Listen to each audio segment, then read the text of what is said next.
KBS 열린 토론.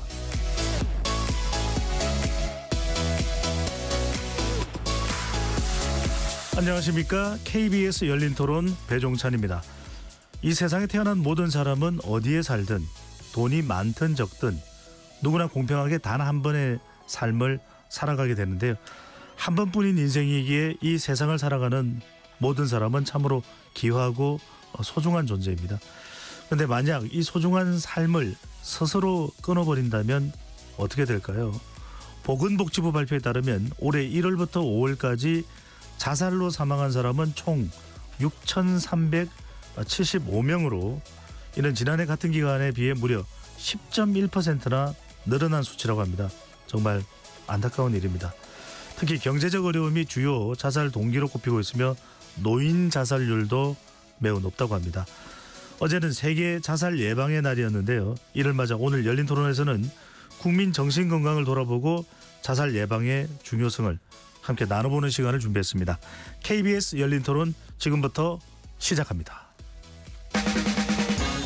치열한 토론 속에서 더 나은 세상을 찾아갑니다. 올바른 세상을 만드는 첫걸음. 평일 저녁 7시 20분 KBS 열린 토론. 오늘 토론 함께해 주실 네 분 소개합니다. 한국자살예방협회 학술위원장이시기도 하고요. 이화영 순천향의대 천안병원 정신건강의학과 교수 나오셨습니다. 안녕하세요. 한국심리학회 부회장이시기도 하고요. 고려대학교 심리학부 최기용 교수 나오셨습니다. 네, 안녕하세요. 허준수 숭실대학교 사회복지학부 교수 함께합니다. 안녕하십니까. 마지막으로 국가자살예방정책을 총괄하는 곳이죠. 황태연 한국생명존중희망재단 이사장 자리하셨습니다. 예, 반갑습니다. KBS 열린 토론은 시민분들과 함께하고 있습니다. 문자로 참여하실 분은 샵 9735로 의견 남겨주실 수 있고요. 단문 50원, 장문은 100원의 정보 이용료가 붙습니다. KBS 모바일 콩과 유튜브를 통해서도 무료로 참여하실 수 있고요. KBS 1라디오의 모든 프로그램은 유튜브에서도 함께 하실 수 있습니다. 여러분들의 많은 참여와 관심 부탁드립니다. 본격적인 토론에 들어가기 전에 생명 존중과 마음 건강에 대한 시민분들의 의견 먼저 듣고 오겠습니다. 우리나라가 자살률이 높은 것은 우리나라가 경제가 너무 급성장하고 가치관이 없이 그냥 압축 성장을 워낙 짧은 시기에 했기 때문에 경제적인 어떤 그런 격차가 또 많이 벌어졌고 사회가 약간 각박하니까요. 이웃끼리 막 정이 있는 것도 아니고 다들 막 개인적으로 살면서 뭐 SNS만 하고 뭐 그러니까요. 1등을 해야 한다는 그런 생각에 조금 경쟁을 하다가 본인이 자괴감이 생겨서 그런 게 아닐까라고 생각을 해요. 그래서 요즘엔 뭐 SNS라든지 과시 문화가 팽배해지고 있고 이런 과시에 있어서 뭐 소외감을 얻는다던가 뭐 그런 부분도 없지 않아 있는 것 같아요. 뭔가 1등을 해야 된다는 그런 문화보다는 좀 같이 살아야 한다 이런 분위기가 좀 조성돼야 되지 않을까. 저 혼자였으면은 약간 못 버틸 수도 있다는 약간 그런 생각 하거든요. 좀 더 많은 관심과 그런 호응이 필요하겠죠. 근데 아무래도 약간 1인 가구 그거에 대한 약간 지원책 그런 게 좀 더 있어야 되지 않나 좀 생각을 하거든요. 슬퍼요.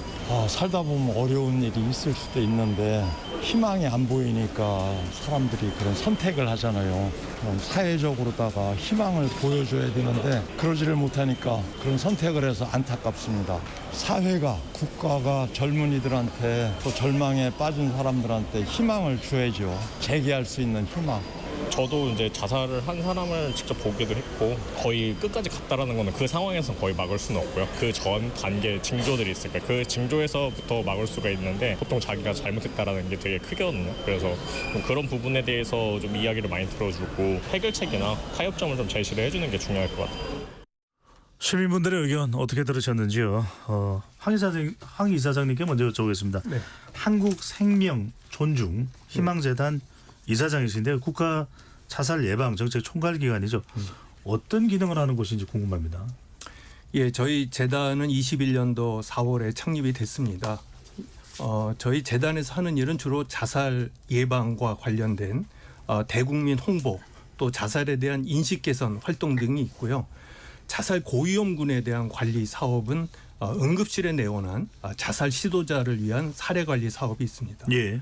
또한 국민들이 생명 지킴이로서 본인의 생명과 타인의 생명을 잘 존중하고 지키기 위해서 하는 그 자살 예방 또 게이트키퍼 생명 지킴이 교육을 저희들이 하고 있고요. 예. 또 실제로 자살 유가족을 대상으로 해서 심리부검 사업을 하고 있는데요. 그것은 자살로 숨진 분들이 어떤 원인으로 어떤 환경에서 자살을 하게 됐는지를 조사하여 국가의 정책에 반영하는 역할을 하고 있고요. 예.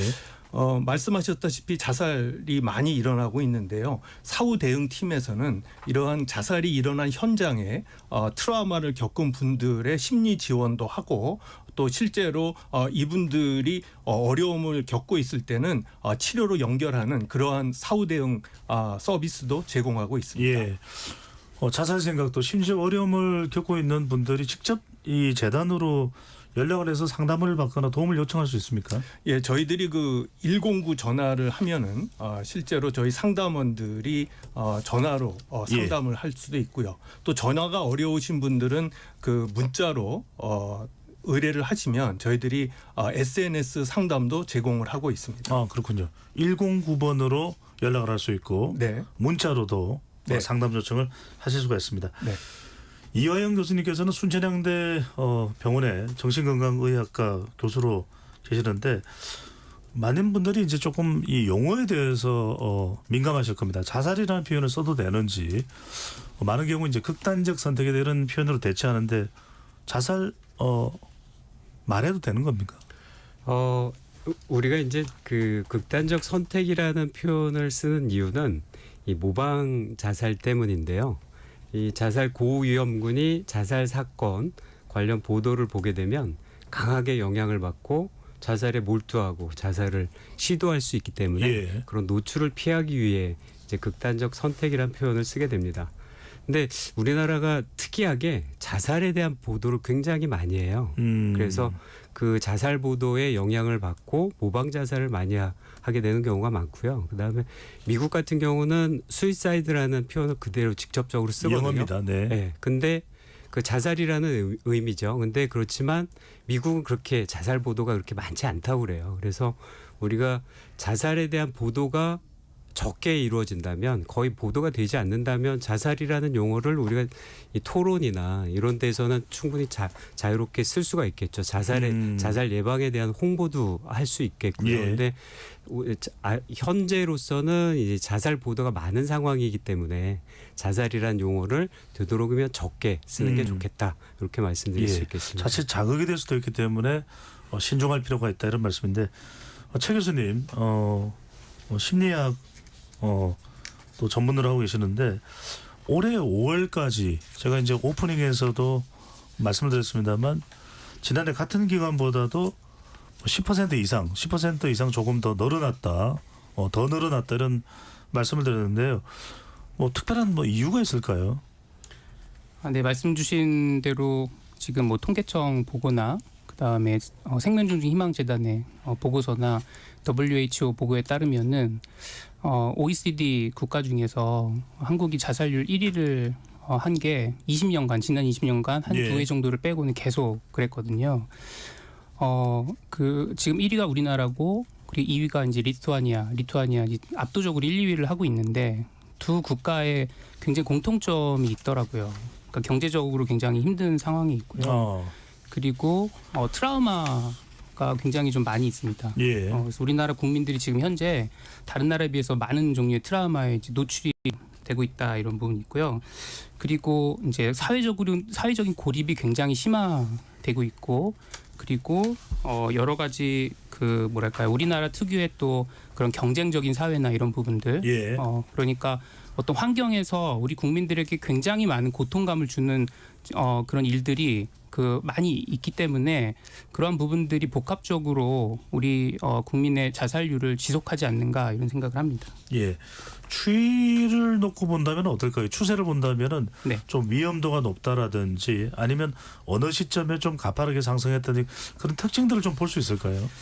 네, 그 통계 보고에 보면은 사실은 계속 1위를 하다가 제가 알기로는 21년도에 다소 감소를 한 추세가 있었고요. 예. 그러다 22년도에 이제 증가를 한 거로 알고 있고, 그런데 지금 잠시만요. 제가 요 통계를 좀 보면은 22년 대비해 23년도에 이제 27% 6.7%가 증가를 했고요. 예. 그리고 올해 초에 1월 달에 이제 굉장히 많은 34% 증가를 좀 했다 이렇게 보고가 되고 있고요. 근데 이제 조금 다소 감소하다가 5월까지 아까 이제 말씀 주신 대로 전년 대비 10% 증가했다 이렇게 얘기하고, 지금 코로나 이후에 포스트 코로나에 굉장히 많은 어떤 위험들이 산적해 있고 뭐 여러 가지 이제 이슈들이 있으니까 자살률이 증가할 거다라는 여러 이제 그 위험에 대한 경고들이 있었습니다. 예. 경험하지 못한 새로운 어떤 환경에 부닥치면서 그것이 또 정신적인 어려움 또는 경제적 어려움으로 또 발전했을 수 있다, 원인이 됐을 수 있다라는 말씀을 특히 이제 심리적 차원에서 최 교수님 말씀하셨는데, 흑 교수님, 우리 한국 사회의 자살률이 높은 이유 또 어디에서 찾을 수 있을까요? 이 우리나라의 자살을 우리가 개인적인 부적응이나 일탈에 초점을 굉장히 맞추는 게 있어서 수십 년간 우리가 자살 문제를 근본적으로 해결을 못하고 세계 최고로 20년간 있는 것 같습니다. 그래서 자살의 문제는 인권의 문제고 삶의 질의 문제고 또 생명 존중과 연결이 되는데, 우리 사회가 이런 것들이 지켜지지 않고 있다 보니 많은 세대가 이런 다양한 이유로 자살로 간다고 생각하고요. 자살 예방 방지를 위한 전달 체계가 이제 생기기는 했지만 이 전국 226개의 지자체를 모두 포괄할 수 있는 그런 체계가 아직도 부족하고요. 인력도 부족하다고 생각합니다. 우리가 뒷부분에도 얘기하겠지만 우리가 일괄적으로 자살을 한 가지 사건으로 이벤트로 보기는 어렵고요. 세대마다 자살을 하는 유형이 틀립니다. 원인이. 청소년은 학업과 친구 관계, 그다음에 청년기는 경제적인 이유인데 취업과 직장 문제, 또 중장년 역시 자살의 문제가 경제적인 문제지만 이거는 이제 어떤 사업의 파산이나 부양자로서 책임을 못하는 그런 부분이고요. 그다음에 노년기의 자살은 이타적인 자살이 많습니다. 그래서 이제 여러 가지 어렵고 건강이 좀 나빠졌을 때 가족들이나 다른 사람들에게 의지하지 않으려는 그런 다양한 원인이 있기 때문에 우리가 자살을 근본적으로 막기 위해서는 예방하기 위해서는 그 세대별 유형에 맞은 이 세대별 유형의 원인에 맞은 대책과 그런 것들을 우리가 하고 국민들도 여기에 좀 관심을 많이 가져야 된다고 생각합니다. 예, 방금 전에 교수님께서 이타적이라는 말씀을 주셨는데, 이타적인 말씀이 바로 이제 주변 사람들한테 또 가족들한테 부담 주지 않기 위해서도 이유가 될 수 있겠군요. 자, 그렇다면 황 이사장님께서는 뭐 수많은 사례들을 보셨을 겁니다. 뭐 지역별 특징도 혹시 있을지도 모르겠고 연령별, 방금 전에 이제 흑 교수님께서 말씀하셨습니다만 또 경제 소득 수준별로도 이유가 있을 수 있는데 종합적으로 한번 그 원인을 진단해 주시다면요. 글쎄, 우리나라의 자살률을 해방 이후부터 지금까지 쭉 보면은 피크가 두 번이 있었습니다. 첫 번째 피크는 1975년도에 있었는데요. 그때 당시에는 이제 권위주의적 경제 성장이라는 어떤 우리나라의 이 산업화가 가속화되던 시기인데요. 그때의 특징을 보면은 자살자들이 주로 도시에서 젊은 층에서의 자살이 굉장히 많이 나왔습니다. 두 번째 피크는 이제 2011년도에 있었는데요. 이때는 잘 아시다시피 이제 신자유주의적인 그런 어떤 경쟁 사회에 우리가 접어들었고 또 글로벌라이제이션이라는 국제화라는 어떤 그 무역 통상의 장벽들이 없어지면서 사회적으로 많은 변화를 겪게 됐습니다. 이때를 볼게 되면은 농촌에서 그리고 중년에서의 자살들이 또 늘어나는 것들을 볼 수 있습니다. 그래서 우리가 사회의 변화라든지 경제의 변화 이런 것들에 휩쓸리기 시작하면은 우리 사회가 이제 흔들리기 시작하는데요.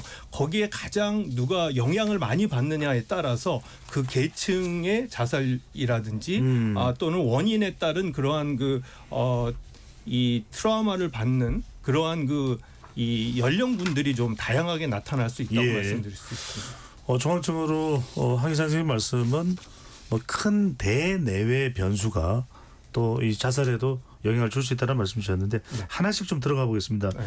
이 교수님, 네. 우리 경우에는 우리나라의 경우입니다. 고령 남성 자살률이 다른 나라에 비해 특히 높다고 하는데 어떻습니까? 이유가 뭘까요? 네. 그러니까 되게 자살을 보게 되면 자살 시도는 여성이 더 많이 하게 되는데요. 실제로 남성이 더 치명적인 자살 방법을 택하기 때문에 자살 사망자 수는 남성이 되게 많습니다. 그건 여러 나라를 통틀어서 그런 공통점이 있는데요.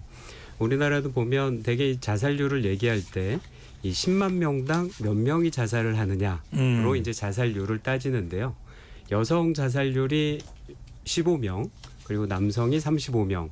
그러니까 10만 명당 요 정도의 자살 사망자 수가 생겼다라고 얘기를 하는데요. 40, 50대 남자를 보면 40, 50대 여성보다 자살률이 2배 정도 많습니다. 예. 근데 60대로 가면 이게 3배로 늘어납니다. 그리고 70대로 가면 3.5배. 그리고 80세 이상이 되면 남성이 여성보다 자살률이 4배가 많습니다. 요거는 아무래도 이 남성이 이 여성에 비해서 이제 치명적인 방법을 더 많이 쓰게 되고요. 예. 그다음에 노인 같은 경우 이 아주 치밀하게 자살 계획을 하기 때문에 자살 시도에서 자살 완료할 가능성이 높거든요. 예. 그래서 남성이고 거기에다가 노인이면 자살률이 많이 올라가게 됩니다. 근데 우리나라는 특히나 이제 이 시골에서 농약으로 남성 어르신들이 많이 자살을 했었는데 2011년도에 맹독성 농약 예. 그라목손이 생산과 판매가 중지되면서 살짝 꺾였어요. 그래서 2011년 이후로 자살률이 조금씩 줄고 있긴 합니다. 예. 그래서 노인 자살률이 이 맹독성 농약 뭐 자살하는 것에 대한 어떤 또 영향을 미칠 수가 있기 때문에 아주 자세하게 그 내용에 대해서는 여쭙지 않겠습니다만 뭐 이제 그 방법에 대해서는 고령자 남성이 치명적일 수 있다는 말씀이신데 사실 더 궁금한 것은 어떤 심리적 이유일까 이게 더 궁금합니다. 여성이랑 어떤 차이가 있을까요, 최 교수님? 네, 질문 주신 그 답변하기 전에 제가 하나 좀 언급하고 싶은 예. 부분은 사실은 전 세계적으로 봤을 때 남성의 자살률이 여성의 자살률의 2배, 3배 이상이 다 돼요. 그러니까 이게 남성이 말씀하신 대로 굉장히 이제 치명적인 수단을 쓰는 거는 굉장히 전 세계적으로 유사합니다. 그런데 주목을 하는 게 2019년 WHO의 정신건강 백서에 보면은 다른 나라들이랑 비교했을 때 리투아니아가 우리나라가 자살률이 1위는 아니에요. 남성의 경우에.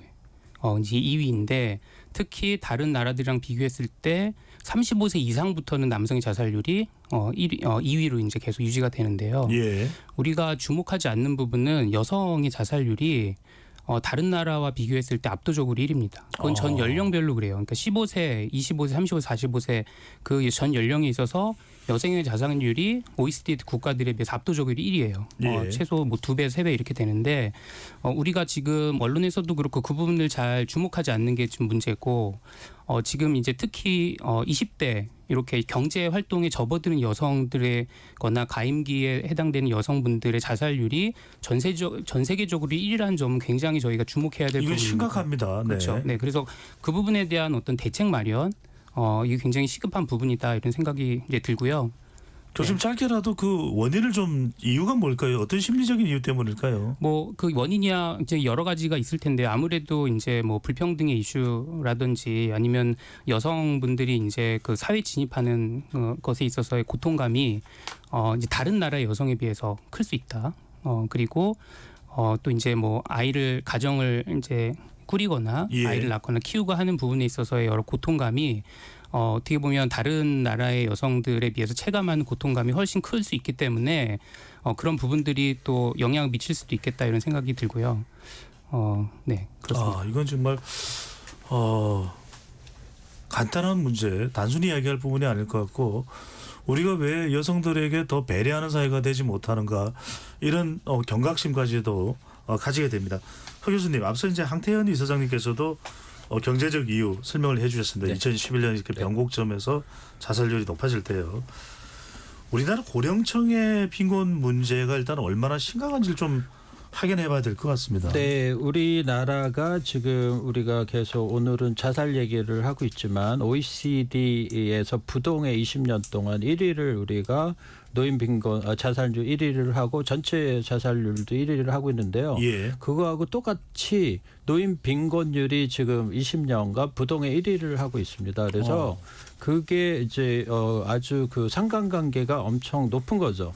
그래서 노인 빈곤을 우리가 들여다보면 전체 50% 약간 미만 조금 나아져서 50% 전체 노인의 50%가 빈곤층에 있고요. 그래서 이제 지금 우리나라가 내년에 초고령 사회가 되는데 전체 인구 5천만 중에 1,000만이 어르신이 되거든요. 그러면 거의 500만에 대한 어르신들이 빈곤한 상태에 있다는 거죠. 그래서 예전에는 그렇게 장수하지 않았는데 이제 장수가 축복이 아니라 불행이 될 수 있다는 거죠. 그리고 우리나라가 이제 뭐 수출도 잘하고 뭐 스마트폰도 만들고 전기 자동차 굉장히 경제 대국임에도 불구하고 안타까운 거는 우리가 국민연금을 늦게 시작했습니다. 1988년에 독일 같은 경우에는 140년의 역사를 갖고 있는데 그래서 태어나면 일하고 퇴직할 때쯤에는 연금을 받는데 우리는 지금 40대 이상의 어르신들은 연금이 없습니다. 그래서 가난해질 수밖에 없는 이런 구조적인 한계가 있고요. 그다음에 그러다 보니 연금의 평균 급여액이 70만 원 미만인데 도시 평균 가구로 1인당 177만 원이고 그다음에 2인 가구가 살려면 278만 원 정도가 되는데 70만 원 정도를 갖고 그다음에 부부가 합산하면 140만 원이니까 턱없이 모자라는 생활비가 이런 여러 가지 이제 심리적인 부분에 영향을 미치고 그래서 그런 것들이 이런 극단적이고 자살, 생활고 이런 것들의 원인이 돼서 자살로 이끌어지는 것 같습니다. 그래서 우리가 제가 강조했듯이 저는 이제 사회복지학자로서 우리가 개인의 자살을 개인의 이탈로 볼 수도 있지만 더 중요한 거는 이 노인 빈곤율과 자살률이 상관성이 매우 높기 때문에 우리가 하루 빨리 국민연금을 개혁하고 알겠습니다. 그다음에 더 내고 더 받는 연금으로 개선하는 게 좋을 것 같습니다. 예. 항 이사장님께 안 여쭤볼 수가 없는 게 이 경제적인 어려움 또는 이제 뭐 정신적인 또 어려움 뭐 연령대에 따라서 차이는 있을 수는 있습니다만 어느 게 더 심각한 겁니까? 그게 이제 연령층에 따라서 굉장히 차이가 있는데요. 저희들이 재단에서 이제 데이터를 보면은 여성인 경우에는 전 연령층에서 정신 질환에 의한 그 정신 건강 문제가 압도적으로 1위를 차지하고 있습니다. 남성을 볼 것 같으면 좀 차이가 나는데요. 젊은 그 청년층에서는 역시 정신 건강의 문제가 굉장히 중요하지만 중년으로 넘어갈수록 경제적인 이유가 많고요. 방금 얘기하신 노인의 경우는 이 신체 건강의 문제가 굉장히 스트레스를 주고 있습니다.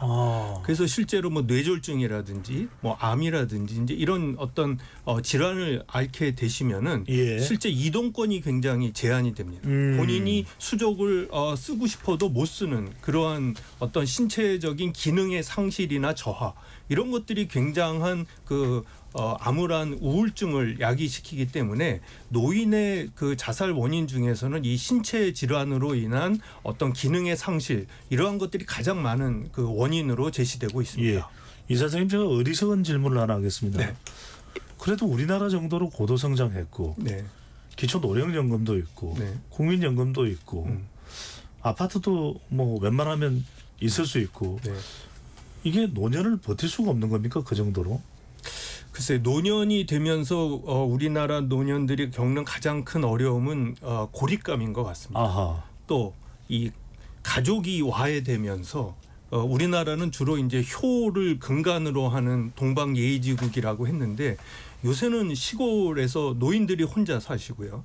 또 이분들은 아마 선친이라든지 또 그 이전 세대를 잘 봉양하는 분들이셨는데 실제로 젊은 세대들은 이 MZ 세대나 이런 세대들은 이제 개인주의화 됐기 때문에 예. 부모를 모신다든지 또는 경제적인 도움을 주는 것들을 별로 이렇게 중요하게 생각하지 않습니다. 그렇기 때문에 이 노인들의 소외는 점점 더 심각해지고요. 그러한 그 고독한 상황은 WHO에서 얘기할 때는 고독은 하루에 담배를 15개 피는 만큼의 예. 굉장히 위험한 또 아주 해악을 주는 상황이다라고 얘기를 합니다. 알겠습니다. 예. 예. WHO 세계보건기구에서의 설명인데 이 교수님께 안 여쭤볼 수가 없습니다. 이 노년 여성보다 노년 남성 자살률이 높은 거 심리적으로 정신적인 면에서는 어떤 특징이 있을까? 그렇다고 해서 아까 또 최 교수께서는 여성들도 그렇다고 해서 남성보다 심리적으로 어렵지 않은 건 아니다라는 말씀 주셔서 어떤 차이가 있는지도 궁금하고요. 네, 그 코로나 시국에 그 젊은 여성들의 자살률이 늘어나는 게 사회적인 문제였었죠. 그 이웃 나라인 일본에서도 비슷한 현상이 있었고요. 그게 이제 젊은 여성들이 코로나 팬데믹으로 인해서 경제적인 일을 하기가 어렵고 그러다 보니까 이제 경제적인 어려움이 아마 젊은 여성들의 어떤 취업을 힘들게 하면서 아마 자살률이 늘어나지 않겠느냐 예. 아마 그렇게 예상을 했었고요.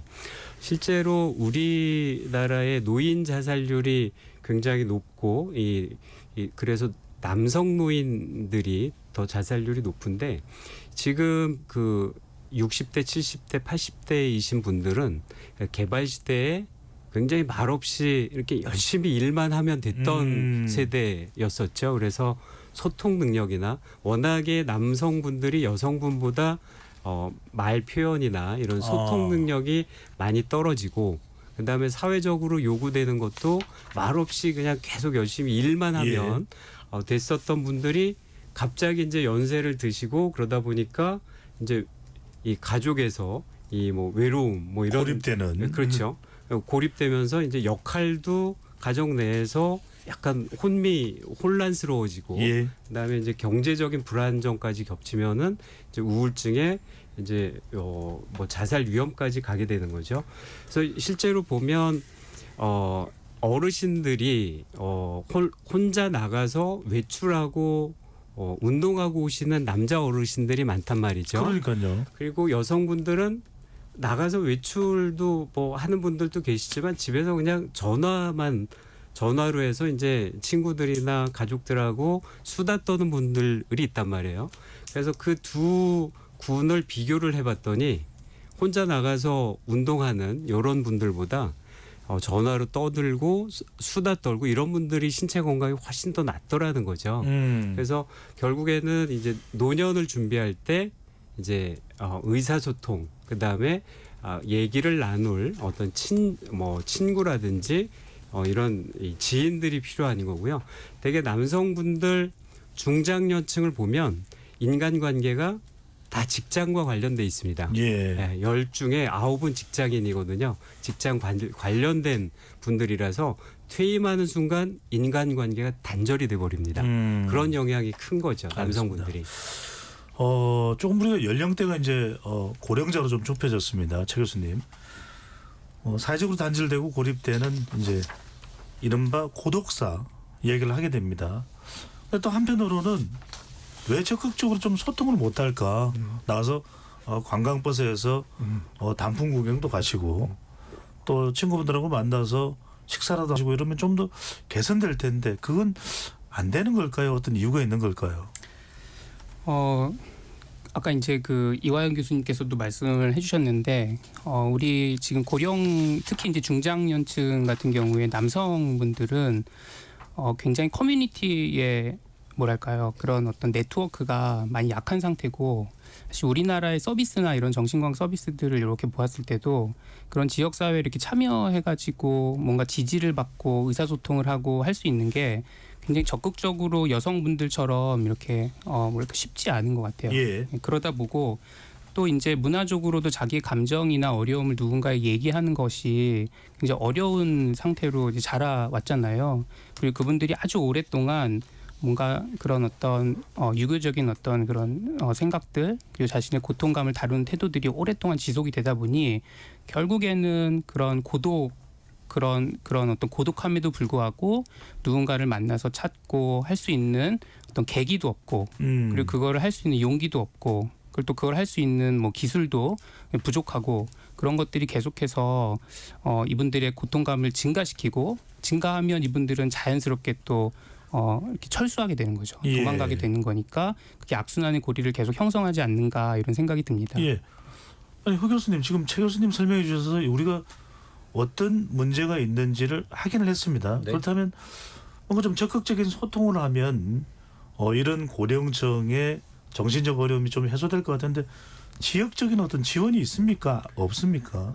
그래서 지금 이제 자살은 우리 그 국가 차원의 이제 컨트롤 타워가 있어서 이런 예. 것들을 좀 하려고 해서 이제 고독사 부분의 문제는 이제 한 몇 년 전에 이제 어르신들이 많이 고독사로 이제 했는데 뭐 한 달 지나서 발견이 되고 이런 뭐 여러 가지 문제들이 생겼습니다. 그래서 국가에서 이런 것들을 개선하기 위해서 독거노인 종합지원센터를 만들고 그 안에 이제 생활 지도사들이 지역에 있는 노인 종합복지관에 소속이 돼서 지역에 있는 1인 가구들의 이제 고독사를 이제 방지하려고 예방을 노력하고 있으나 예. 인력도 부족하고 그다음에 전문성도 좀 떨어지고 그다음에 이 일일이 1대1 이 많은 수의 어르신들을 이렇게 관리하는 게 참 문제가 있다고 생각합니다. 그리고 특별히 우리나라가 이웃집에 있는 사람들에 대한 관심이 혁혁하게 떨어졌습니다. 예전에 같으면 마을 공동체에서 정말 좀 모든 것들을 다 아는데 지금은 이제 아파트 문화하고 핵가족하고 이러다 보니까 우리가 이제 고독사 했을 때 그분들이 오래전서부터 혼자 계시는 게 아니라 배우자랑 같이 살다가 이제 혼자 남게 되면 이제 1인 가구 독거 어르신이 되는 거거든요. 예. 그런데 이제 가족 중심주의다 보니까 우리 혈연이나 지연이나 이렇게 연결이 안 되면 전혀 우리가 돌봄을 이렇게 할 수 없습니다. 그래서 우리가 지금 이제 중앙 정부나 지자체 복지기관 NGO에서는 나름대로 이런 심각성 이런 저 학회에서 우리 교수님들도 나왔는데 많은 노력을 하고 있지만 정말 진정으로 우리나라의 자살률을 사회 환경적으로 막으려면 지역 주민들이 우리 이웃에 관심이 있고 그다음에 1인 가구 어르신들의 관심이 있어야 됩니다. 그래서 우리 노인복지 쪽에서는 그거를 이제 고령 친화적 환경이라고 합니다. 그래서 치매 어르신들을 이해하고 그다음에 노인들의 고독사, 자살 이런 것들을 예방을 하고 우리가 이제 이 부분이 이제 1인 가구가 노인뿐만 아니라 전체적으로 장년층, 청년층까지 가서 지금 예. 굉장히 많이 늘어나고 있습니다. 그래서 1인 가구의 멘탈 헬스와 그다음에 전반적인 자살 예방을 근원적으로 예방할 수 있는 제도 인력 그다음에 전달 체계가 필요하지 상징적인 표현은 우리가 너무 많이 하고 상징적인 구호는 그만하고 실질적으로 해결할 수 있어서 우리가 자살률이 2등, 3등 알겠습니다. 밑으로 떨어지는 대로 됐으면 좋겠습니다. 예. 한 사장님. 네. 대체로 이제 오늘 전문가 네 분과 이야기를 나누다 보니까 네. 원인 진단은 되는 것 같습니다. 네. 또 우리 허 교수님께서는 대책까지도 제시해 줄 당연히 정부가 이를 모를 리는 없을 테고요. 네. 정부에서는 노인 정신 건강을 위해서 어떤 네. 계획 네. 또 대책 네. 어떤 게 마련이 돼 있을까요? 조금 아까 말씀하셨지만 이제 그 독거노인 지원센터 같은 이제 서비스를 통해서 사실은 노인분들이 복지 혜택을 많이 받게 하고 있는데요.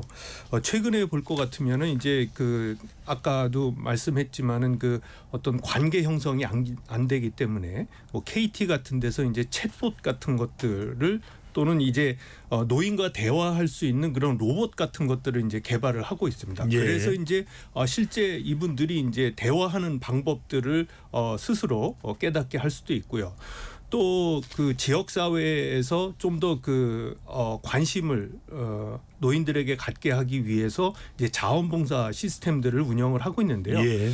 제가 알고 있기로 이제 경기 북부의 한 시에서는 이제 똑똑 서비스라는 걸 개발을 했다고 합니다. 어떤 겁니까? 똑똑이라는 게 이제 그렇게 혼자 사는 노인분들의 집에 가서 이제 노크를 하면서 그분들을 이제 사회로 끌어낼 수 있는 그러한 역할을 좀 하고 있는 경우인데요. 예. 그렇게 이제 관심을 불러일으키고 그분들과 접촉을 늘리기 위한 그러한 어떤 시도들이 많아졌을 때 이 노인분들은 자연스럽게 사회생활을 할 수 있지 않을까 생각이 되고요. 예. 이제 국가에서도 이제 그러한 노인분들이 이제 사회 공헌 활동을 좀 많이 할 수 있도록 그러한 길들을 열어서 이분들의 어떤 사회 참여가 얼마나 우리 사회를 풍요롭게 하는가를 노인들이 경험하게 하면은 그분들의 자발성은 늘어나지 않을까 이제 이렇게 생각해서 정책을 펼치고 있습니다. 정말 형식적인 게 아닌 실질적인 그런 좀 정책이 잘 좀 전달이 되고 실행이 됐으면 하는 마음 간절하고요. 주제를 조금 연령대를 바꿔보겠습니다. 어제가 이제 세계 자살 예방의 날이었는데 우리가 어떤 이슈를 이야기할 때 참 10대들이 어떻다. 얼마 전에 우리 열린 토론에서 딥페이크도 10대들의 심각성을 이야기했습니다만 국회 입법조사처가 발표한 학생의 정신건강 실태와 향후 과제 이 보고서에 따르면 초중고 학생들의 정신건강 상태가 심각하다. 오늘 우리가 입시경제학과 최기영 교수께서 말씀하셨습니다. 황 이사장님께서는 어떻게 진단을 하고 계시는지요? 글쎄 우리가 오늘 토론에서 이제 코로나 시대 얘기를 많이 했는데요. 이 코로나 때 학생들이 이제 학교를 가지를 못했습니다. 온라인 수업을 받고요. 그러다 보니까 이제 대인 관계, 학우 관계들이 굉장히 좀 줄어들게 되고요. 그러면서 실제적으로 이런 우울감들이 많이 이제 증가하기 시작했는데요. 말씀하신 국회 입법조사처의 발표를 보더라도 이 중학생들의 자살 위험이 가장 높았다라고 이제 이렇게 이야기를 하고 있거든요.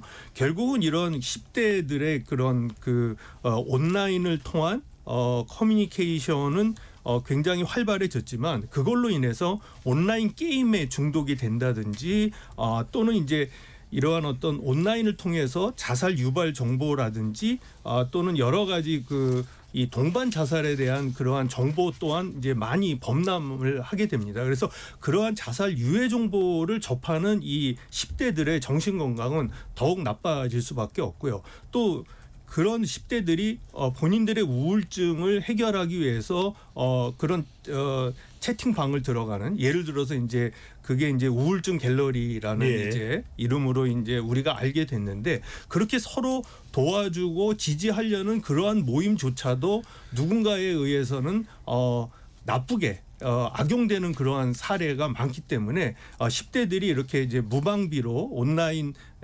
상황에서의 노출되는 것들이 굉장히 그 정신적인 건강을 악화시키는 요인이라고 말씀을 드릴 수가 있습니다. 황 선생님 말씀대로 정말 무방비 자신도 모르게 심지어 또 친구도 모르게 부모님도 모르고 선생님도 모르는 그런 상황에서 자살을 자극받는 이 교수님. 방금 전에 이제 황 이사장께서 우울증 갤러리 말씀 주셨는데 이런 온라인 환경 어떻게 보시는지요? 그러니까 이 온라인 환경 자체가 이 자살에 영향을 주는 거는 제일 중요한 거는 이 SNS나 온라인 자체가 이 모방 자살을 일으킬 수 있다라는 게 제일 중요한 포인트인 것 같습니다. 이 모방 자살이 청소년, 특히 이 여학생에 큰 영향을 주고 있는데요. 이 SNS나 온라인 자체는 이 자살 보도 가이드라인에 가이드라인이 적용되지 않는 그런 상황이기 때문에 통제되지 않은 상황인 거죠. 그래서 그런 자살 유해 정보가 공유되고 이 청소년들은 아직 이 전체적인 판단이나 이런 것들을 할 수 있는 전두엽이 아직 발달되지 않은 상태라서 그냥 여과 없이 다 받아들이는 거죠. 그리고 머리 안에서 이게 통합이 안 되고 적절한 판단을 할 수 없기 때문에 그래서 그런 유해 정보에 더 영향을 많이 받고 자살 위험성이 점점 커지는 것으로 판단됩니다. 그다음 말씀드립니다. 경제적으로 아무리 어려워도 정신적으로 아무리 고통스러워도 스스로 자살, 극단적 선택을 하는 일이 절대로 있어서는 안 된다는 점 거듭 강조드립니다. 행정안전부의 재난 방송 전달드립니다. 재난 정보 전달드립니다. 오늘 저녁 7시 30분경 경북 예천과 강원도 삼척 평지 지역에 호우경보가 발효됐습니다. 차량은 속도를 줄여 운행하고 물에 잠긴 도로, 지하차도, 교량 등으로 통행하지 않도록 주의해 주시고요. 위험한 지역에 접근하지 마시고 안전에 유의하시기 바랍니다. 오늘 정말 중요한 토론을 진행 중인데요. 청취자분들께서 많은 의견 보내주셨습니다. 어떤 내용인지 확인해 보겠습니다. 정의진 문자 캐스터.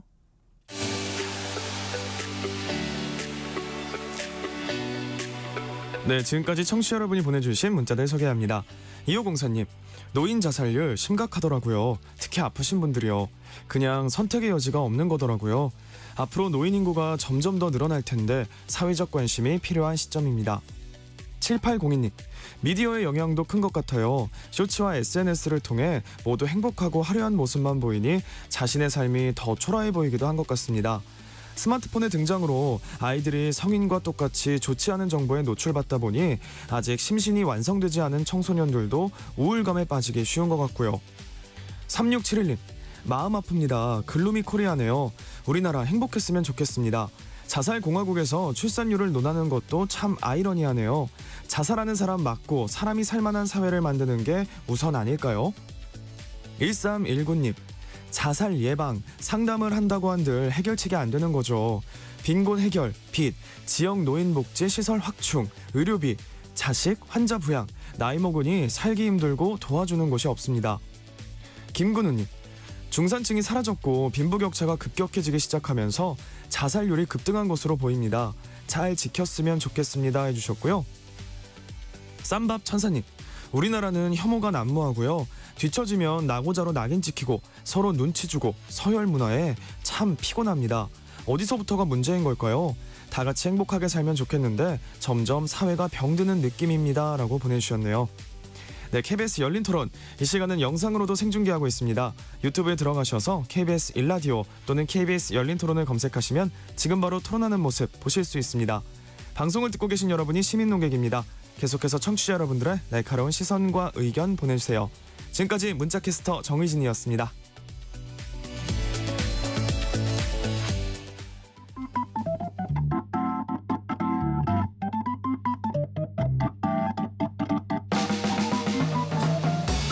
세상을 바꾸는 질문, 열린 토론이 시작합니다. KBS 열린 토론은 언제나 열려 있습니다. 단문 50원, 장문 100원의 유료 문자 샵 9730, 그리고 KBS 어플리케이션 콩으로 여러분의 의견을 남겨주세요. KBS 열린 토론 2부 이어가겠습니다. 스튜디오에 황태연 한국생명존중 희망재단 이사장, 허준수 숭실대학교 사회복지학부 교수, 최기홍 고려대학교 심리학부 교수, 이화영 순천향의대 천안병원 정신건강의학과 교수 네 분과 함께하고 있습니다. 어제는 세계 자살 예방의 날이었습니다. 우리나라의 자살률이 매우 높고 심각한 상황입니다. 과연 어떻게 이 자살률을 더 낮추도록 할 수 있고 국민 정신 건강을 좀 더 개선할 수 있을지 한 발 더 들어가 보겠습니다. 최 교수님, MZ세대를 이해하려고 들지도 말라 이렇게 이야기하는 MZ세대들의 답변을 듣습니다. 그래도 궁금합니다. 2030 MZ세대들 어떤 이유로 우울감을 느낄까요? 네, 그러니까 이해하지 말아달라라는 말은 제가 생각할 때는 당신들의 그런 그 세계관으로 우리를 이해하지 말아달라라는 말이고요. 사실은 우리들을 공감해달라라는 또 다른 표현이라고 저는 생각합니다. 우리가 젊은 뭐 10대, 20대, 30대 이런 이제 사람들의 뭐 자살이나 우울이나 이런 부분들을 얘기할 때 저희가 항상, 저는 심리학자로서 우리가 그분들의 고통에 공감을 먼저 하고 시작을 해야 된다. 그러니까 예를 들면 누군가가 매일 심하게 구타를 당하는 거예요. 엄청 아픈데 계속 또 맞고 막 그러면은 너무 아프니까 내가 선택할 수 있는 거는 도망도 못 가고 그러면은 예. 차라리 죽는 게 낫겠다 이런 생각을 할 수밖에 없잖아요. 그러니까 사실은 저는 그래서 이분들에게 극단적 선택이다라는 선택이라는 단어도 우리는 사용하는 것을 좀 지양해야 된다라고 하는 게 결국 남아 있는 것이 하나밖에 없는데 그분들한테 그걸 선택했다고 얘기하면 안 된다고 보거든요. 떠밀린 거라고 보거든요. 그래서 우리 MZ 세대 그분들이 왜 우울한가? 그분들이 가지고 있는 경험하고 있는 고통을 우리가 공감해야 돼요. 네. 고통감이 어디서 오느냐? 대부분은 환경에서 오겠죠. 그러니까 이제 다들 말씀하신 대로 우리 사회 혐오나 뭐 학업에 대한 부분이나 경쟁이나 그다음에 SNS에서 이렇게 비교하는 거나 이런 다양한 이런 고통감들이 너무나 많이 산지하고 있는 거예요. 우리 사회 폭력, 차별 이런 부분들이 산지하고 있기 때문에 그런 어떤 고통이나 그런 어떤 폭력들을 온몸으로 체감하면서 고통감이 증가하게 되고요. 그거에 대한 반응으로 우울감이라는 것이 일어나는 거고 거기서 이렇게 나오려고 하다가 안 된 예. 상태에서 극단적인 뭐 이제 여러 가지 이제 생각들이 막 떠오르게 되는 이런 알겠습니다. 거라고 생각합니다. 이화영 교수께 안 여쭤볼 수가 없습니다. 얼마 전에 한 설문조사에서 20대에게 차를 가질래 휴대폰을 가질래 했더니 휴대폰을 가질래 라는 응답이 훨씬 높았습니다. 아까도 말씀드렸습니다. 온라인에서 이 자살이 자극받는 상황도 있던데 이 스마트폰에서 만나는 세상 어떤 심리적 영향을 MZ세대에게 준다고 봐야 될까요? 우선은 그 일반적인 소통보다는 이 SNS에서 이루어지는 소통은 일방적이죠. 그러니까 교류감이 없이 일방적으로 소통이 되기 때문에 공감이라는 우리가 일반적인 대화에서 얻을 수 있는 공감이 빠진 일방적인 대화라고 할 수가 있겠고요. 그래서 캘리포니아대 수학과 제이슨 나가타 교수가 예. 청소년 뇌인지 발달 연구를 하는데 그 초등학교 한 저학년 9세에서 11세니까 한 뭐 3학년, 2학년, 4학년, 3, 4학년 정도 이 어린이들을 대상으로 이 SNS 시간과 자살 충동과 비교를 했더니 자살 SNS 시간이 늘어나면 늘어날수록 자살 충동이 올라가더라는 거죠. 그러니까 SNS가 일방적이고 직설적인 탓에 SNS를 하면 할수록 외로움과 우울감을 더 느끼게 된다. 우리도 뭐 왜 유튜브나 뭐 이런 SNS 막 하고 나면 약간 이 공허함을 느끼잖아요. 예. 그래서 장시간 하다 보면 그래서 특히나 어린이들은 이 아까 말씀드렸던 이 전두엽 자체가 발달이 안 돼 있기 때문에 어떤 정보나 뭐 이런 것들이 여과 없이 받아들여지고 그다음에 어떤 소통이나 공감이 없기 때문에 외로움이나 우울감을 더 잘 느낄 수 있다라고 할 수 있겠습니다. 알겠습니다. 그 관련해서 네, 최 교수님.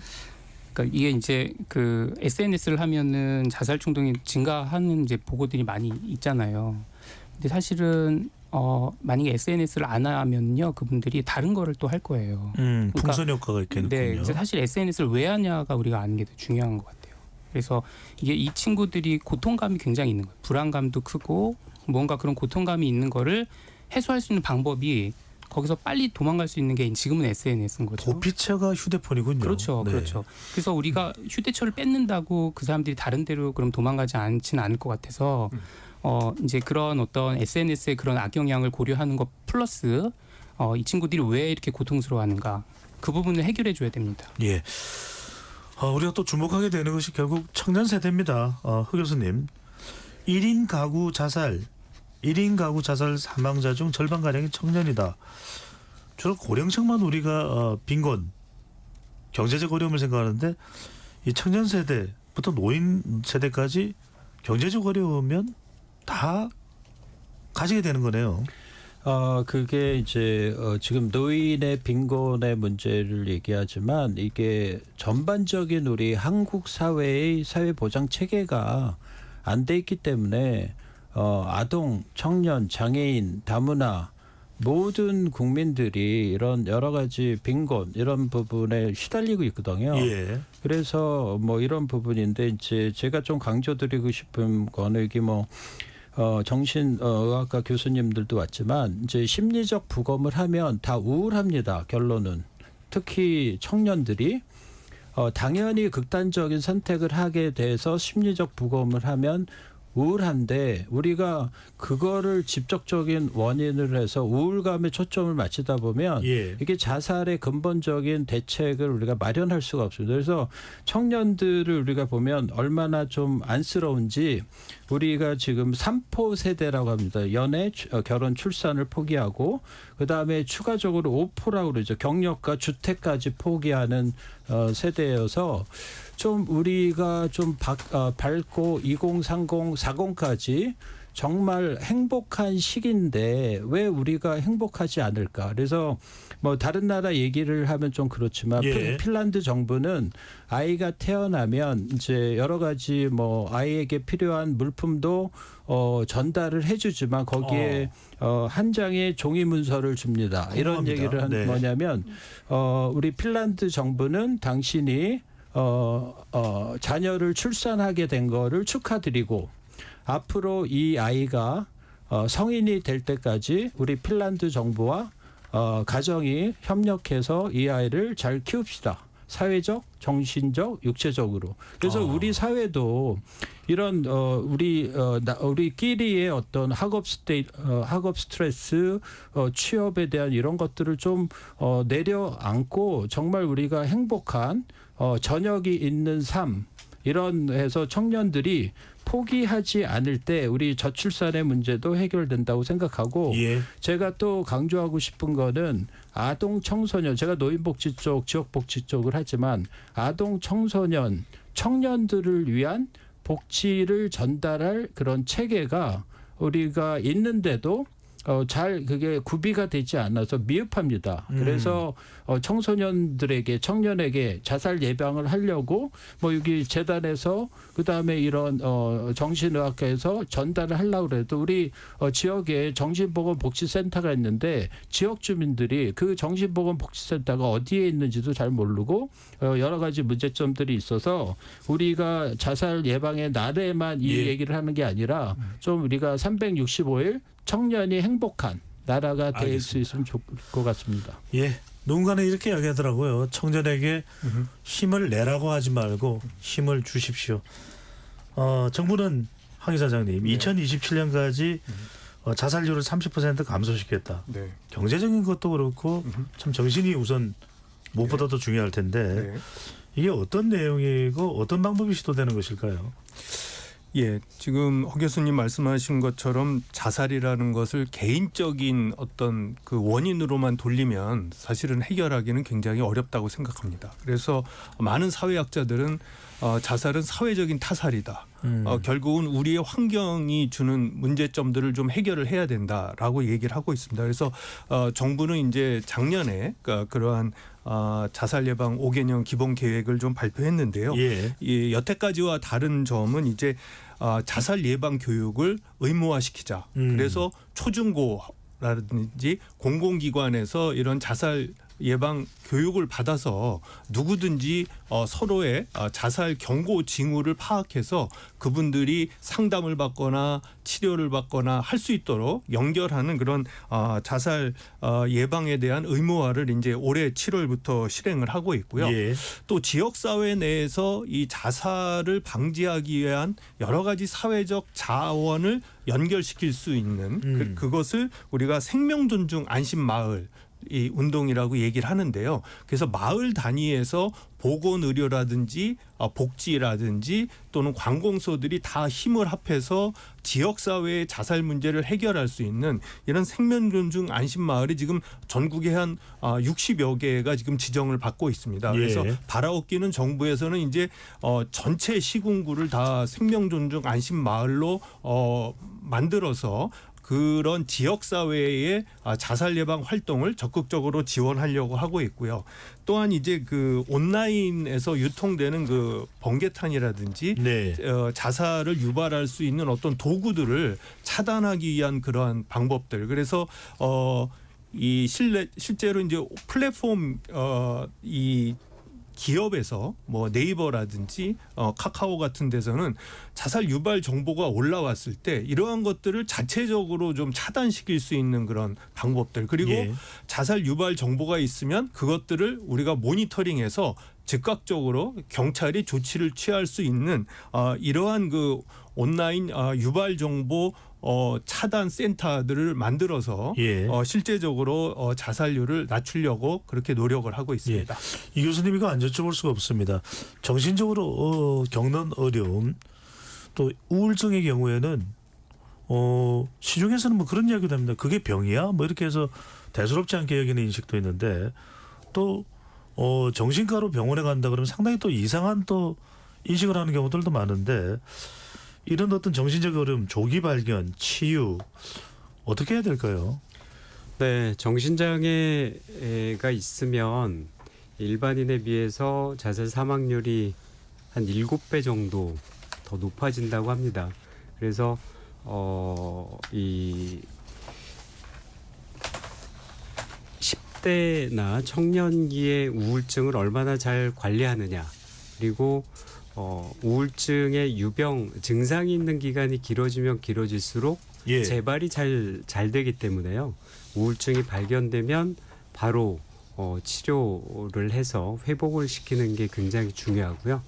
우리가 뭐 정상적인 우울감을 느낄 수 있죠. 뭐 시험을 망쳤거나 아니면 뭐 가까운 뭐 누군가에게 누군가와 갈등이 있거나. 근데 이런 정상적인 우울감은 일상생활에 큰 장애를 일으키지 않지만 우울장애 같은 경우는 우울증으로 진단이 되는 경우는 이 일상생활의 장애, 직장생활의 장애, 학생 같으면 학업, 뭐 직장인이면 직장, 뭐 일반 주부면 이제 가정생활에 예. 가족관계에 장애를 일으키기 때문에요.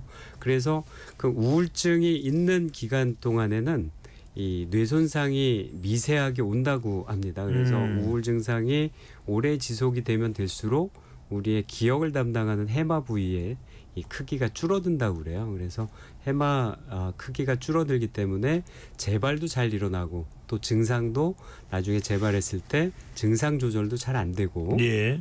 그리고 젊은 시기에 나타나는 이 조현병이나 뭐 10대 후반에서 20대 초반 그리고 20대에 주로 발병하는 조울증 같은 경우가 자살 사망률이 굉장히 높거든요. 그래서 그 뭐 조현병이나 조울증 같은 경우도 조기 발견해서 조기 개입하게 되면 만성적으로 악화되는 예. 악화돼서 나중에는 치료도 잘 안 되는 이런 상황으로 가지 않게끔 예. 만성화되면 이제 자살률도 올라가기 때문에 조기에 발견해서 조기에 개입하는 그것 자체가 정신장애인들이 자살 사망률이 7배 정도 높기 때문에 그분들을 건강하게 정신적으로 예. 건강하게 관리해 주는 것만 해도 알겠습니다. 이제, 네. 최 교수님. 네. 그런데 우리가 어디 가서 아플 때 그냥 외상을 입게 되는 건 아야 이러면서 나도 알고 주변 사람들도 아는데 마음의 상처는 잘 안 알립니다. 질병은 알릴수록 병이 낫는데 더 도움이 된다는 그런 우리 뭐 예전에 격언도 있는 것 같은데 이런 걸 어려움을 좀 적극적으로 알리는 어떤 방법이 있을까요? 질문이 이제 개인 그 본인이 자신의 어려움을 알리는 방법이요. 그렇죠, 주변에. 네. 사실은 뭐 우리나라의 전통적으로 문화가 그런 감정이 눈에 보이지 않는 거기 때문에 신체적인 고통에 비해서는 주의를 기울이지 않고 좀 경시하는 이런 부분이 있었는데요. 사실은 정신적인 고통이 사실 신체적 고통을 담당하는 뇌 영역을 동일하게 이렇게 활성화시킨다라는 연구도 있는 거 보면 지금 전 국가적으로 이런 뭐랄까요 이제 정신 건강에 대한 아픔이 실제 아픔이다라는 거를 우리 대국민적인 어떤 교육이나 홍보나 이런 것들도 필요하고 전 초등학생 때부터 이런 감정이 정말 중요하고 우리가 케어를 해야 되는 부분이다라는 감정에 대한 예. 부분들을 교육해 주는 거 굉장히 중요하다고 생각하고요. 그리고 개인분들이 자신의 이야기를 누군가에게 하려고 하기 어렵잖아요. 그러면 요즘에 이제 그런 마음 건강이나 마음 투자 사업이나 이런 것들을 통해서 내가 뭐 비밀을 얘기하듯이 이제 전문 상담 기관에 전문 심리 어떤 서비스 기관에 방문해서 할 수 있거든요. 병원에 갈 수도 있고. 예. 그래서 그런 부분들을 좀 적극 활용해 보시기를 저는 제안을 드립니다. 예. 자, 방금 전에 이제 어디 방문할 수도 있다는 말씀 주셨는데 황희 선생님께 궁금한 건 네. 우리가 좀 주변 사람들이 말을 하지 않더라도 네. 감지하는 게 중요할 것 같습니다. 네. 이 사람 좀 심상치 않은데 네. 자살을 선택하기 전에 자살을 시도하는 사람들이 어떤 위험 신호를 보내는 거 어떤 내용들이 있을까요? 한 4가지 정도로 나눠볼 수 있는데요. 예. 첫 번째는 이제 그 감정의 어떤 변화를 우리가 볼 수 있습니다. 그래서 평온한 감정이 아니라 기복이 심한다든지 짜증이 난다든지 우울한 그런 감정의 변화들이 나타날 수 있고요. 또한 이제 수면의 어떤 패턴의 변화가 있어서 잠을 잘 못 잔다든지 하는 것들도 나타날 수, 잘 못 먹는다든지. 그 다음에 이제 언어를 통해서 나타나는 것은 자꾸 죽고 싶다. 또는 사후 세계를 동경하는 말을 한다든지 아니면은 이제 행동적으로 봐서는 본인의 어떤 신변을 이제 정리하는 예를 들어서 본인이 굉장히 아끼던 어떤 물건이 있었는데 어느 날 친구한테 너 그냥 가져라. 좀 이상하지 않습니까? 이럴 사람이 아닌데. 그렇죠. 네. 그러한 어떤 신변을 정리하는 행동을 할 수도 있고요. 또 상황적인 변화를 보면은 이분이 이 직장에서 감언을 통해서 해직을 당했다든지 또는 가족 중에 누가 심각한 병에 걸렸다든지 이러한 어떤 예기치 못한 어떤 환경이 변화가 됐을 때 그러한 것들을 우리가 좀 미리 감지하면 예. 그 어떤 자살 행동들을 충분히 좀 예측할 수 있지 않을까 그렇게 생각이 됩니다. 예. 아까 우울감도 우리가 이야기를 했었고 또 자살 충동에 대해서도 지금 이야기하는데 희망재단 이사장으로 계시니까요. 네. 하기님 그런 어려움을 겪는 분들이 어디에 도움을 요청하고 싶을 때는 어디에다가 연락을 할 수 있어요? 아까 109번 전화번호나 네. 문자 상담은 말씀하셨고 또 다른 무엇인가가 있을까요? 그 지역에는 이제 그 자살 예방 센터가 또 지자체에 있고요. 예. 또 자살 예방 팀이 있는 정신건강 복지센터들이 있습니다. 또 서울 같은 경우 이제 보건소에서 그런 생명을 보호할 수 있는 그러한 여러분 전문가들이 이제 활동을 하시는데요. 예. 이러한 이제 공공기관을 찾아서 실제로 본인이 힘든 점을 상담을 하시면은 그분들이 많은 도움을 주실 것 같고요. 만약에 아까 우리 이화영 교수가 말씀하신 것처럼 우울증이 심하다 하면은 아마 정신건강 클리닉이라든지 또는 상담센터를 권유를 했을 때 실제로 청년들에게 있어서는 국가에서도 앞으로 그런 상담 치료비는 이제 우선적으로 지원을 하려고 되죠. 예, 그런 어떤 국가 지원책이 있기 때문에 그러한 것들을 이제 활용하셔서 상담도 받으시고 예. 치료를 받으시면은 좋을 것 같습니다. 예. 초등학생들의 경우에도 이제 정신건강 진단이 의무가 되고 또 네. 정부에서 진료비까지 지원이 된다고 하니까요. KBS 열린 토론 오늘 자살에 대한 이야기를 하고 있습니다. 정말 최대한 없으면 좋은 것이 자살입니다. 1등 하고 싶지 않습니다. 자살 예방을 위해서 과연 우리는 무엇을 해야 될지 정부는요, 사회는요, 개인은요 한마디씩 말씀을 듣고 싶은데 우리 허준수 교수께는 아까 이 빈곤 노인층에 대한 복지 문제를 미처 여쭤보지 못했는데 그 부분도 짧게나마 하실 수 있으면 해주시고요. 먼저 마무리 발언 허 교수님부터 들어가겠습니다. 네. 네. 1분씩 해주시면 되겠습니다. 네. 우리나라가 OECD에 비해서 자살률이 딱 2배거든요. 근데 2배가 되는 이유 중에 100%가 경제적인 이유입니다. 그래서 만약에 경제적인 이유를 우리가 잘 해결을 한다면 우리도 OECD 국가와 비슷하게 개인적인 부정이나 정신장애나 이런 거에 의한 자살은 똑같을 수 있거든요. 근데 유독 우리가 자살률이 2배인 이유는 우리나라의 사회보장체계가 잘 안 됐고 그다음에 행복하지가 않습니다. 외국에 많은 사람들이 오면서 한국의 여러 가지 것들을 좋아하고 또 많이 여기 와서 체류도 하고 우리의 좋은 점은 있지만 실제로 우리 국민들은 우리 사회가 너무 우리 경쟁 스트레스에 쌓여가지고 너무 어려운 그런 측면이 있습니다. 그래서 우리가 좀 사회보장 제도를 좀 발전시키고 그다음에 제가 아까 강조하고 싶었던 거는 이제 정년 연장과 연금 개혁이 좀 먼 거라고 생각하고 이게 2030, 40하고는 전혀 관계 없다고 생각하지만 이 국민연금 개혁과 정리를 해주시고요. 정년 연장 부분이 잘 돼야지 노년기에 소득이 마련이 되고 이 부분이 노년기의 문제가 아니라 현재 일하고 있는 청년의 복지의 문제입니다. 예, 이화영 교수님께서는요. 네.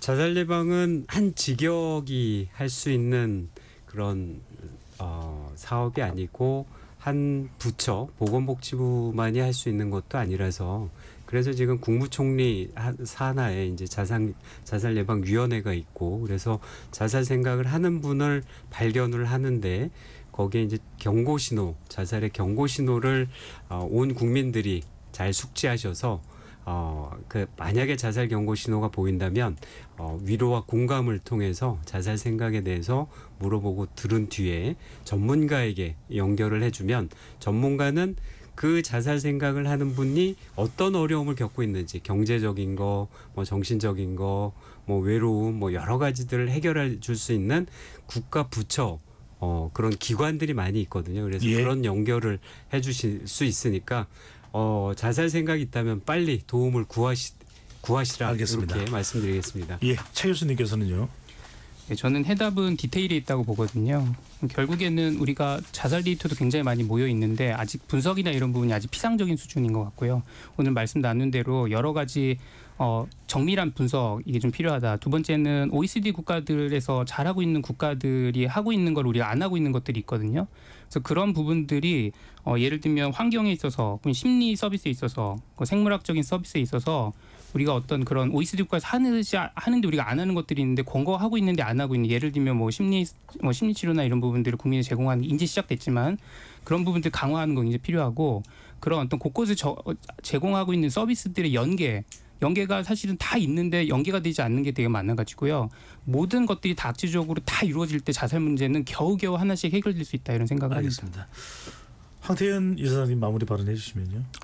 저는 자살 문제는 개인의 문제가 아니고 우리 사회의 문제입니다. 그렇기 때문에 전 사회적 범부처적 협력을 통해서만이 해결이 될 수 있다고 생각이 됩니다. 국가에서는 각 부처에서 예산도 마련하고 자살 예방을 위해서 각 부처가 협력을 해야 되겠고요. 우리 국민들 모두는 생명 지킴이로서 본인의 생명과 가족과 이웃의 생명을 지키는 일에 앞장선다면 우리는 자살 문제를 해결할 수 있으리라 생각합니다. 네. 바은슈님께서 이런 문자 보내주셨습니다. 최근 젊은 청년들의 자살을 뉴스로 많이 접했는데 노인의 경제적 빈곤과 자살률의 상관관계는 많이 생각해보지 못한 주제라는 의견도 바은수님께서 보내주셨습니다. 자살이 아니라 자생이어야겠죠. 아무리 힘들어도 자살은 아닙니다. KBS 열린 토론 이것으로 모두 마무리하겠습니다. 네 분 토론 고맙습니다. 감사합니다. 지금까지 KBS 열린 토론 배종찬이었습니다.